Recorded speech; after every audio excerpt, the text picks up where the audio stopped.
Content warning. Cursing. The dream. Hi, my name's Greg. I'm sitting in my living room on Robie Street. My living room's not on Robie Street, but my apartment is. And I'm sitting on my couch and I'm very comfortable and I have the taste of chocolate in my mouth. I had a very strange dream recently in which I was part of the entourage or crew of friends with like an up-and-coming, very talented band of 4 musicians, really good guys. We went away somewhere up in cottage country, I think, or something, maybe Sauble Beach type of area in Ontario. Can't remember, but there were boardwalks. And something happened in which those 4 dudes died suddenly. But me and my friends recognized that it was important for the entourage as well as the music careers, post-mortem music careers of these individuals, if we kept up the appearance as if they were still alive. And so if you've ever seen Weekend at Bernie's or the weird cat lady episode in the like Universal cable type show on Rick and Morty, where these cats keep this old lady a lot, like they manipulate her limbs to make it seem as if she's alive. That's what we decided to do. So we kind of like tied our wrists to the wrists of these dead guys and our ankles and kind of like walked them down the street. Obviously they have to wear sunglasses because they have dead eyes. So they're paparazzi, and we kept up the appearance like, you know, the record's about to come out, and like they're out sitting in a cafe. Obviously we're sitting with them. But they were dead bodies that we carried around with us, driving down the street. Someone's got their foot on the gas and someone else is steering while the dead guy's hand is taped to the steering wheel to make it look like he's driving. So we kept this going on for a while, and they started to get a bit stinky because the bodies were rotting. And I remember quite vividly, it's like when one uses a pen a lot, you can kind of chew on the end of the pen. And I remember having this guy's hand attached to my hand, and I had absent-mindedly been gnawing into his finger, and I had removed all the skin, and underneath was like this putrid brown goo that had gotten into my mouth. And it was kind of stuck in between my teeth. And it was like, okay, we've got to do something about these bodies because people are going to catch on because this dude doesn't have fingertips anymore. So, and it's the summertime and he can't be wearing gloves. So we had to orchestrate a separate accident for each of the individuals. We didn't think like, let's all put them in one accident. We had to make it seem as if they had all like died the same day, but in different weird accidents. So there was like, one of my friends took one of the dead bodies skydiving, and obviously it's difficult to pull a chute when you're dead already. So he just went splat. And then another one, he drowned. I think it was water skiing. And there was like a whole issue about getting the dead body up on skis in the first place because it's a limp dead body. So it's hard to get the velocity going, dragging this dead body through the water. But then he drowned. So that's basically it. We figured out a way to get rid of the dead bodies, and their music career was over. But luckily for us, for a lot of musicians, their careers really they get much better. They become hits once they're dead. So we were sorted, and they were dead. End of my dream.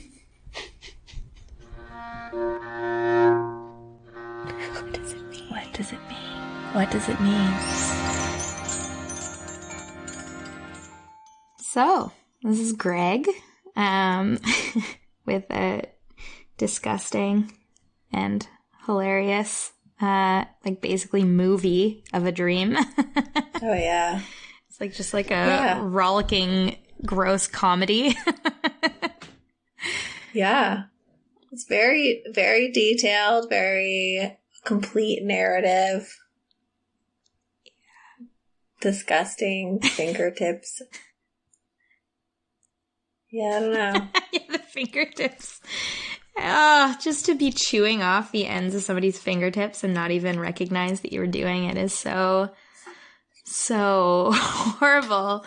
There's something really relatable in that experience, though, of just doing something without thinking about it, and then suddenly coming to and realizing you've been fondling the gum under the table. Was that your example? I can't remember who said that. Yes, it was that. Yeah, it's the feeling of you're just absentmindedly touching underneath a table or a desk or whatever, poking at this soft thing, and then your mind suddenly clears and you realize that, you've just been prodding somebody's chewed up, disgusting old gum, you know? Yeah, it's so easy to just be not paying attention.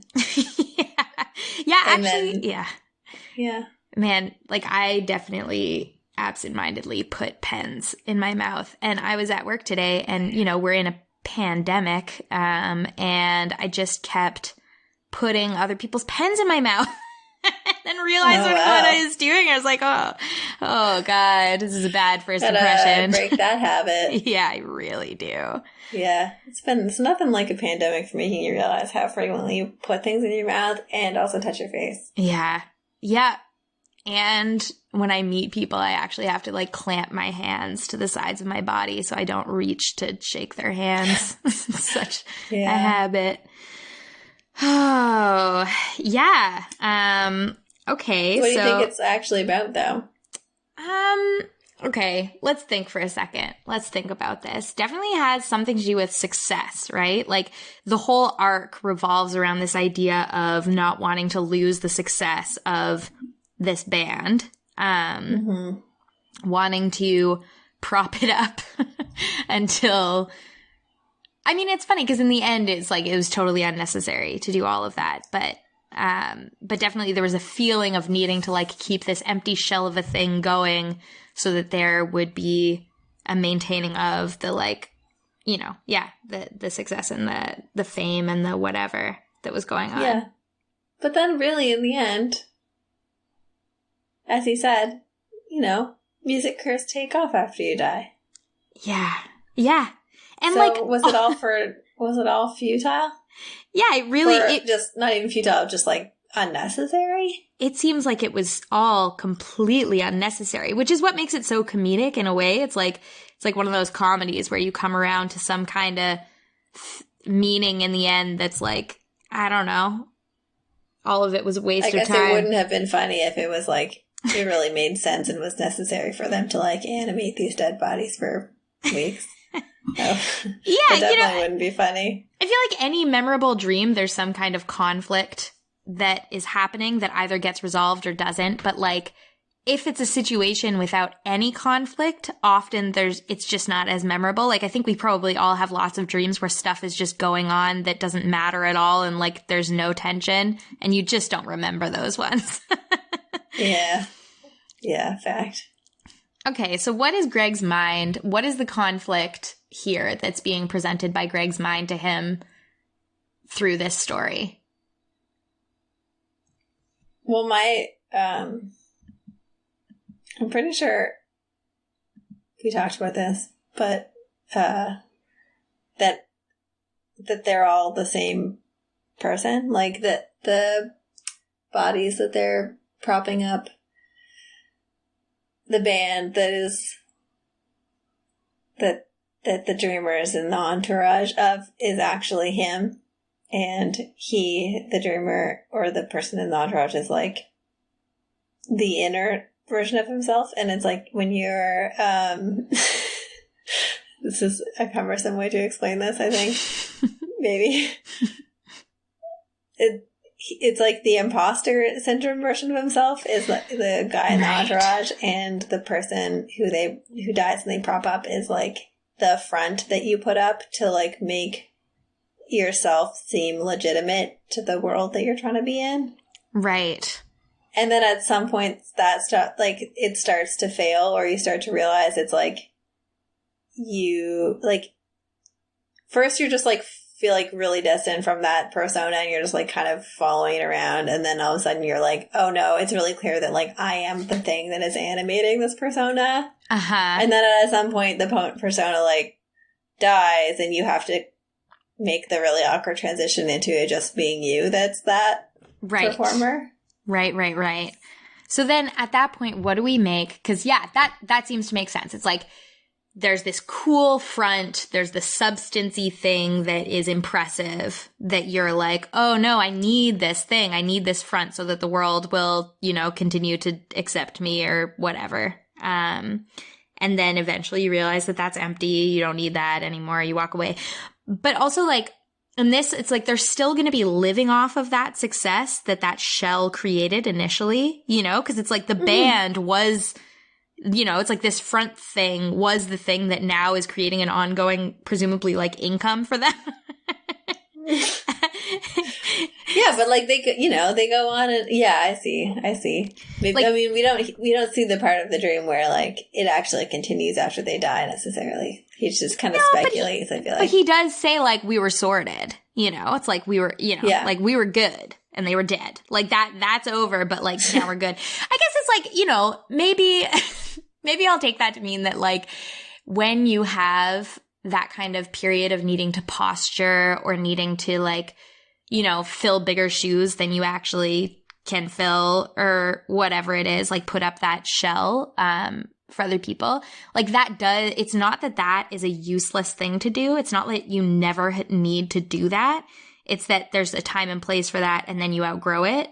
But like you can still it's like have... you're doing that to practice and set yourself up for your actual life as the thing. Yeah. So you're like, we were sorted. We were good after that, where it's like, we've just learned to be the thing. Yeah. And it's comfortable now. Yeah. And then Is he an artist? Yeah. Oh, yeah. So actually, Greg, he has his own podcast, which all you listeners should go and listen to, called Constellate Stories. He and his partner, Emma, run it. So they're both, I mean, like, I don't know beyond that, but I know that they're both storytellers, and invested in, creating platforms for stories, making that podcast. And right now, usually it's a live storytelling event, called Constellate, and it runs out of Good Robot. But, right now they're doing just like, I think some live online storytelling things. And then also the podcast is ongoing from stuff that they recorded beforehand. But yeah, it's, yeah. So they're Makes sense that he's like a story man. Yeah. It really he definitely comes across as someone who knows how to tell a story. And actually Emma too, who her episode is going to come next week, but both of them tell a very good tale. So yeah, I mean, like that form of artistry. I met him and Emma in the context of being at a podcast conference before the pandemic. And like funny, because in a way that ties into this dream where like I very much felt like I was in this space, like pretending to be a thing, and like interacting with other people who were probably on some level feeling like they were posturing too, just because that's what conferences in general feel like when you have to like mingle with people based on one specific thing that you do. So it was a huge relief to actually run into Greg and Emma and chat with them, because they were really lovely to chat with, and it didn't feel as uncomfortable as I expected it to. But yeah. You're nervously chewing on the fingers of your persona. Yeah. Noticing that it was sticking between my teeth. It's so gross. It's so gross. So gross. I also really love the part where he's talking about how it's hard to get the dead body to water ski. Oh my god, yeah. They're like logistically really difficult. Like, how would you solve this problem? Not a problem that anybody should ever have to solve. Because why would you make it all separate accidents? Like, just put them in a car crash, you know? That's so dreams, though. Yeah, right? yeah, so unnecessary. So And, like, I wonder how they actually originally died. We don't find out. Oh, yeah. Like, they all You're right. somehow die all at once together. Did he say that it was some accident? Or? No, I really listened this time for it because I didn't remember what it was when I listened to it last time. And like, yeah, no, doesn't say. Just said that they all died suddenly. Something happened. Did they get murdered? Oh my God. Greg's dream self and the rest of the entourage fully just killed them. And now we're living off the profits. To take their place. Wow. That just took a very bad turn. Oh my God. This dream just went in a different direction. So either it's a dream about, like, the beautiful process of outgrowing your sense of being an imposter, or it's a dream about how successful you can be if you just... like, leech on and then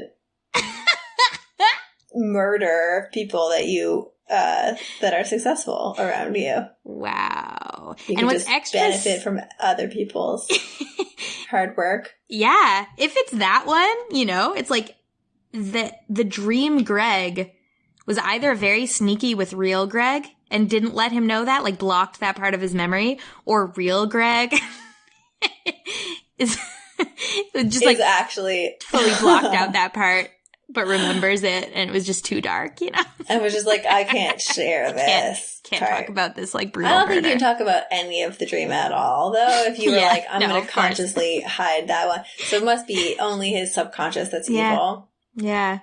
Watch out for that one, Greg. Watch out, Greg. Yeah, what's lurking in there? Everybody who's listening should send Greg a message at Constellate Stories on Instagram and ask him if his dream self murdered the band. Get in touch. Thanks for listening.